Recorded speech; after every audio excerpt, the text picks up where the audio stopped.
Well, good afternoon, everybody. Jim Barut is continuing in a long history of having wonderful weather on NJTC events. So kudos for that. This is just an absolute beautiful day.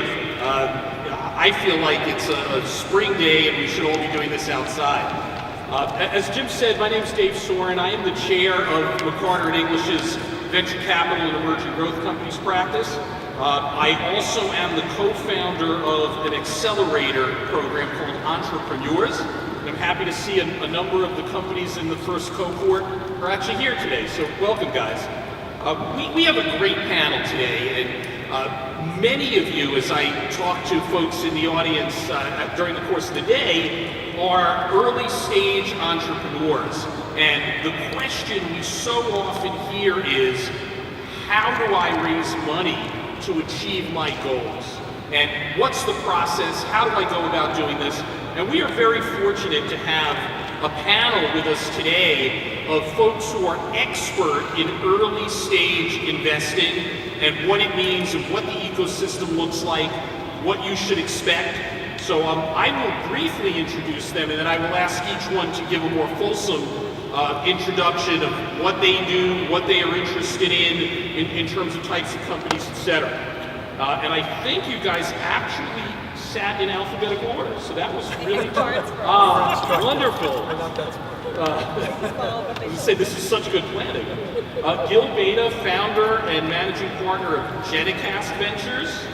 Bhatti, who is, I'd say, relatively new to New Jersey, having come back after a successful career as an entrepreneur and venture capitalist in Silicon Valley. We also have Kathleen Coviello, who I think every single person in this room knows or should know. Kathleen has been a leader at the New Jersey Economic Development Authority for many years, and prior to that was a leader in the banking and venture capital communities. She's the architect of some incredibly successful and important programs for entrepreneurs and for early stage companies in the state. And last but not least, is Ralph Taylor Smith from GE Ventures. So with that, I'm going to ask Gil to start. So we'll do this in our alphabetical order. And if you could just tell us what your interests are, at Genacast, and how folks like the people in the audience can get to know you, and whether you might be the right fit for them and they for you. Perfect, great. Thanks so much for inviting me. So I'm Gil Beyda, the founder and managing partner of Genacast Ventures. We're a seed stage fund where we invest up to $1 million in early stage, primarily B2B tech companies in the Northeast. We were founded in partnership with Comcast, so they have an internal fund where they do 2 to 20 million size investments. We partnered up, both contributed capital, so I'm an investor in the fund as well, to do these early stage, optionally strategic tech investments. So companies we invest in don't have to have anything to do with Comcast or NBC Universal, but if there's that potential, we work closely with those guys and can open those doors and make those intros. We like to see early stage companies, usually they're pre-revenue, sometimes the team is not fully formed. They have a prototype, or maybe they have a pilot customer or two. But the companies that we obviously are still very raw. They haven't yet figured out their go-to-market strategy. They don't yet have that product market fit. So we like to work with those early stage companies. I've chosen to do early stage because I still believe I'm an entrepreneur at heart. I was a founder and CTO of a couple of ad tech companies that exited. And so I enjoy working with early stage companies and trying to figure out some of those early challenges and maybe to make new mistakes, not the same old mistakes that I made. Thanks. Hi, I'm Bhatti. My background, as David was saying very early, I grew up in Jersey, became an entrepreneur, moved out to the West Coast, started a startup, sold it a couple of years later, and then I moved back to the East Coast and started doing angel investing, and I lost a lot of money doing that because it's angel investing. But it was a quite interesting learning experience, and then as I got better at investing, I partnered up and had a fund going that we invested in early stage companies that we really looked at and felt like they were going to be a lot different than what other VCs were looking at. And I think one of the things you'll find is like successful VCs, and I've studied a lot of VCs, is that they'll have a different view on what's a successful company versus another one. There's a very famous story in Silicon Valley where Google went with 20, 30 VCs and they said no to them, except Kleiner said yes to them just because they're like, this is a big vision and it's successful, it'd be huge. It's the type of bet we want to make. Whereas everyone else said, you're building a portal where everyone's leaving your page immediately when they find the result versus Yahoo, which everyone wants to stay onto. So, the type of companies I like to look at are what I call, branded e-commerce companies. So a company that's trying to create a brand for themselves, and in the 1980s they would have been in retail or CPG, but in today's world they're selling over the internet. So we're investing in a company called Freshly that does, it's Weight Watchers for the 21st century, with Daily Harvest, which is online smoothies. We recently invested in Pet Plate, which is a pet company that's selling high-end pet food over online. And when I looked at our portfolio just for this event, the top 5 companies that we invested in 3 years ago, when we invested in them, were doing combined about 10 million in sales. Now those top 5 companies are doing over 250 million in sales. And out of those top 5 companies, 3 of them, when we invested in them, if we didn't make that investment, they were going to go bankrupt. They literally were going to go bankrupt because they went through all the VCs, they went through all the angels, they couldn't get investment, or they had dried up investment, and a lot of people were not interested. We saw something that was really interesting in those top 3, and we made a commitment to do something with them. And now those top 3 companies, market value-wise, are closing in on 300 million. So, I think from a venture standpoint, we look for something that's different than other venture people, which is like, a really hungry team that's done something interesting with an interesting product, but we feel like they need a lot of help in other areas, which, a lot of first-time entrepreneurs do as well. Is this on? Yep. So good afternoon, everyone. Great to see you all. Sorry we're keeping you from the drinks. But I said in the back, I always get to talk to a lot of great people, and I know it's not my personality, but the fact that we give out money. So at the Economic Development Authority, I lead our technology and life science group. And areas of interest are very broad. The one overreaching factor for us is that you have to be a New Jersey technology company. So technology is very broad from our perspective.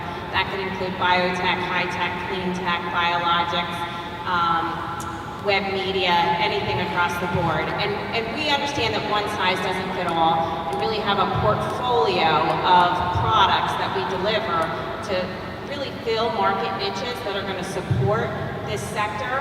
And so in the last 10 years, we've delivered over $1 billion in financing products to support the sector in the state of New Jersey.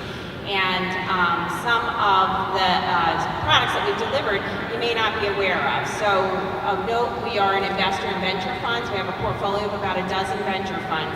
And when we invest in a venture fund, that fund in turn promises to make commitments to New Jersey companies. So if you haven't heard yet, the Tech Council is creating a new venture fund.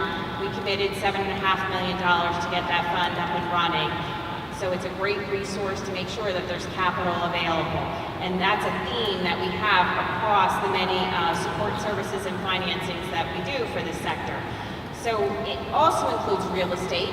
We have, as Jim had mentioned earlier about GeneWiz, a state-of-the-art facility in North Brunswick focused solely on life science companies because they need specialized labs. We have the investments in venture funds. We have tax credits and incentives. So for the very early stage companies that are too early for a financing even, we can help incentivize investors to invest in your company. So last year we worked on $96 million of investments and incentivizing those investors to put money into New Jersey companies through something called an investor tax credit. And that allows New Jersey companies that have 75% of their employees here to entice investors through this tax credit. We also have direct financing that we provide to companies that are generating revenue. So what I would encourage everybody to do is, if you don't know somebody at the EDA, I have 2 colleagues here, Lindsay Harcum, who, Lindsay, if you raise your hand, and Tim Rollander is sitting right behind him. Make sure you get in touch with one of us. As I said, every different stage of your business, there's a tool that we should be talking to you about. Even if it's just to meet investors, twice a year we have an event. Jay's participated. We hope to get Gil in there at the next one. That we actually have one-on-one matchups or meetings between investors and entrepreneurs. So there's a term sheet in the works I just heard today from an event that we held in the fall. Sometimes people write checks, sometimes they tell you, you know what, there's 20 other people doing this, but at least it's real valued feedback. 10-minute meetings with entrepreneurs and investors. So we can go into more details, but a broad portfolio of financings. When's the next one? April 27th, sign up online.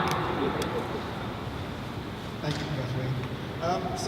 My name is Ralph Taylor Smith, and I'm happy to be back here in New Jersey. I haven't been here for a while. So I got to know Kathleen actually because we co-invested together on an optical switch company, Nistica, which is based here in New Jersey, which know that very well for both of us.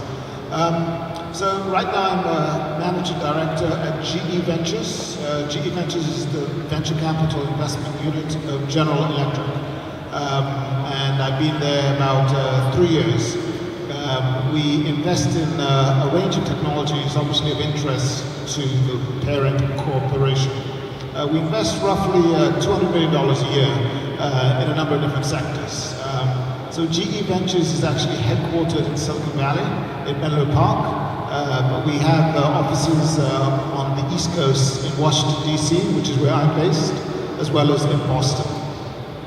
On the investment side, we are broken into 4 areas. It's healthcare, energy, software and analytics, and what we call advanced manufacturing. So I'm actually in that last group, advanced manufacturing. And in that group, we invest in a range of different sectors, hardware as well as software. I think most of you who are in the entrepreneurial side of things will realize that it's tough to raise money for a hardware business. A lot of times, a lot of Silicon Valley investors are more focused on software rather than hardware. You'll find it's a lot of corporate investors, as well as some of the newer firms, smaller firms in the Valley that tend to focus on hardware as well as hardware and software integration. And on the corporate side, obviously, we are one of those players. We tend to invest anywhere from $3 million to about $15 million in a company, in an investment round. And we, like most other investors, will invest in multiple rounds over the life cycle of the company. We would typically take a board seat or a board observer seat and be pretty active as investors. So I think that we are, as corporate investors, are one piece of the ecosystem. I mean, clearly they're private investors, they're corporate investors, they come development groups, and we're one piece of that whole entrepreneurial ecosystem.